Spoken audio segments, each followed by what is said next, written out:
should use every trick in the book if you want to win. But still, there are certain rules in sports, and you should not break them, even if you think the ends justify the means. For this video, we found stories of several athletes that cheated because they really wanted to win. Well, their fraud was unveiled, and every one of those cheaters suffered the consequences. Do you want to know their names? Then let's get it on. Michael Pineda. ... In baseball, pine tar is applied to bats in order to improve the grip. Sometimes it's also used to spoil the balls. Although the rules can seem open to interpretation, it's usually believed that athletes cheat this way. On April the 23rd, 2014, Michael Pineda, from the New York Yankees, was playing against the Red Sox. The Red Sox manager, John Farrell, informed the umpires that Pineda had pine tar on his neck. Indeed, they found a large spot of the prohibited substance.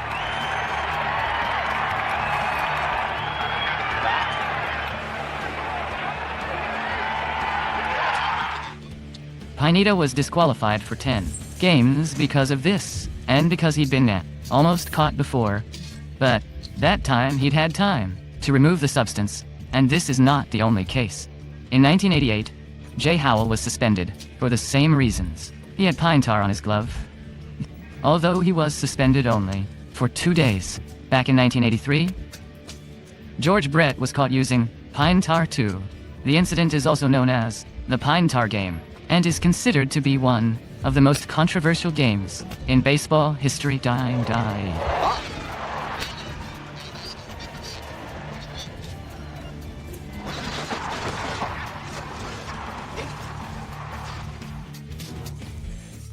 Danny Almonte.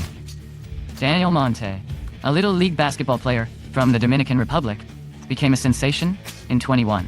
Almonte was a pitcher for the pitcher Rolando Paulino All-Stars, a Little League team from the Bronx, New York. His left-handed 70-mile-an-hour deliveries were impossible to stop. Basically, everyone thought Danny was gonna have an incredible future when suddenly it was discovered that he was cheating. After a game, journalists published Almonte's documents from the Dominican Republic. According to them, Danny was born in 1987, not in 1989 as he'd claimed. Turned out he was older than 12, which is the age limit for the Little League Baseball. That means at the time he was already 14. Investigations carried out by the Little League and Dominican officials discovered that Danny's father registered Danny's birth twice. Why? Well, we have no idea. The second registration reduced the boy's age by 2 years.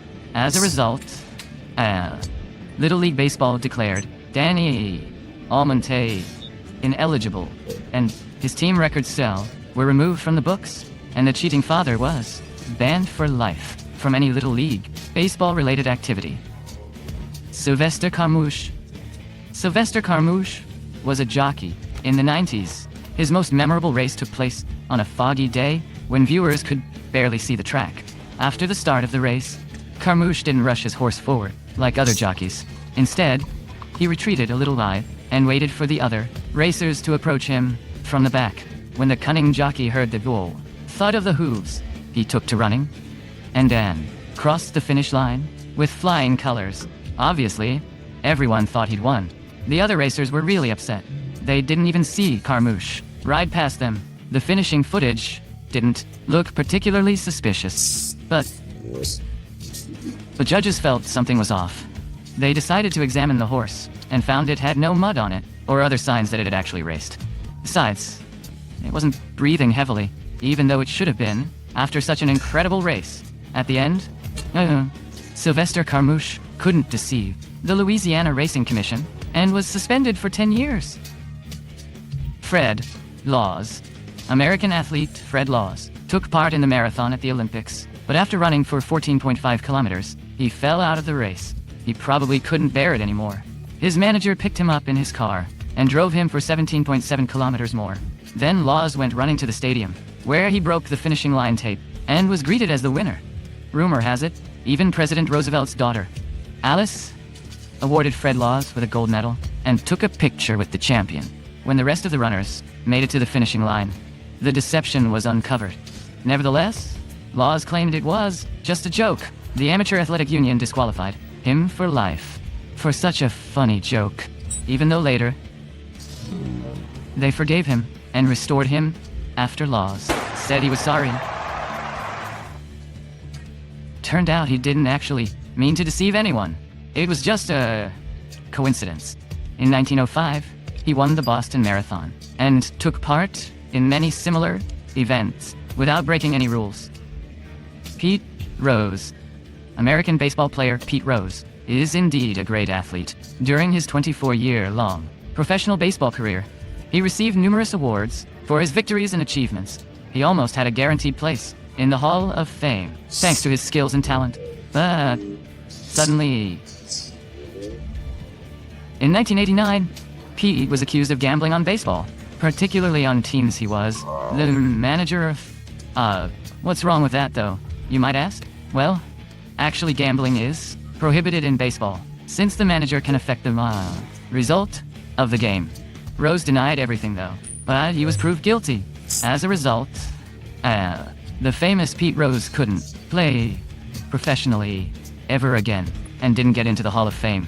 Only in 2004, Rose officially confessed he'd gambled on baseball games, but he keeps denying he was betting against his team. Adidima Betting Shrine.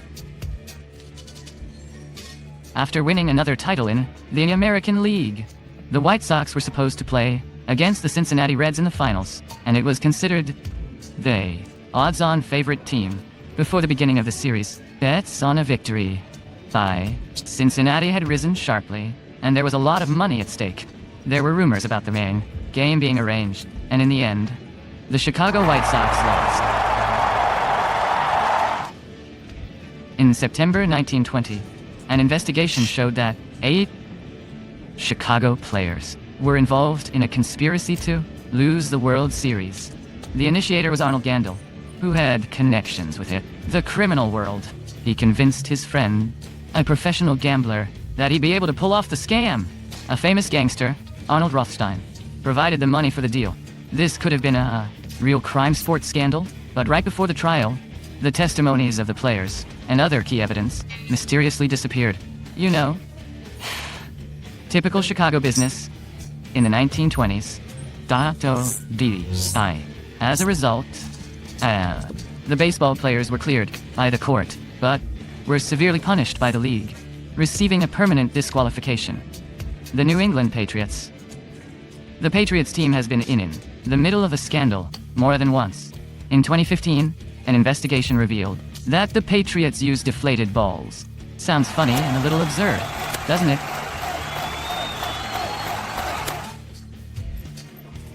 Meanwhile, according to experts, it is a real way to cheat in American football.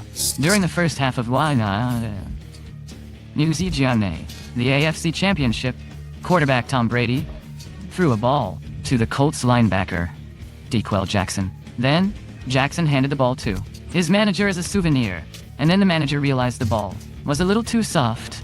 During the break, NFL officials inspected the balls and found out that half of them were different as a result of a long litigation. Brady, who seemed to be aware of the fraud, was suspended for several games, and the team was fined $1 million. In NASCAR, they are very proud of the fact that strict rules and high standards. Therefore, in 1997, when Jeff Burton appeared on the track with a heavily modified car roof, the officials of the SEA Association were outraged. The changes in the design of the car were clearly illegal, at least because the roof was lowered to improve aerodynamics, which gave Jeff an advantage over his rivals' regular cars. But what can you do in such a situation? Impose a fine? Disqualify someone? Instead, the judges decided to destroy the roof. Literally, they just took it off. No roof, no violation. This South Korean amateur boxer won the light middleweight gold medal at 1988 Olympics. Park defeated American athlete Roy Jones in the final fight, but the judge's decision turned out to be very controversial. The fact is that Jones had the lead in all 3 rounds. In the second round, Park took a standing 8 count, and the statistics of the punches indicate that the American was winning. However, the judges thought otherwise. As a result, Park was awarded a gold medal by a score of 3-2. The Moroccan referee later admitted that he actually wanted to vote for Jones, but gave preference to the Korean athlete to avoid an embarrassing score of 5-0. After the match, Park Sae-hun told Jones, with the help of an interpreter, that he was sorry about what had happened. He knew that he had lost the fight, and that the victory was just a gift from the judges. After the scandal, the International Olympic Committee awarded Jones the Val Barker Trophy, which is awarded only to the best boxers. But this didn't fix the situation. Despite all the complaints filed by the American Boxing Association, the judge's decision remained unchanged. And even when the rumors about the judges being bribed were confirmed, no one gave a medal to Jones. After being thrown out from the Air Force and the Army, electronic engineer and failed businessman Donald Crowhurst decided to become famous and rich by making a single-sea journey around the world. In March 1968, the Sunday Times newspaper announced the non-stop, single-handed, round-the-world yacht Golden Globe race. Anyone could participate, regardless of their experience, and the money prize was quite significant. Donald's trimaran, the Teignmouth Electron, was equipped with the latest technology, but rather carelessly, so the navigation was complicated by breakdowns almost immediately. There were many problems on the yacht. Things broke down all the time, and Crowhurst forgot to take many spare parts. Besides, the unlucky businessman had never sailed on a trimaran before. He simply had no chance to win. And then, Donald decided to cheat. The yachtsmen hid the situation from the race organizers and from his family. He gave them false coordinates. And, Big love for watching all the way. If you laughed, nodded, or even blinked, hit subscribe, share this with a friend, and comment your wildest thought. Let's make the comment section a party.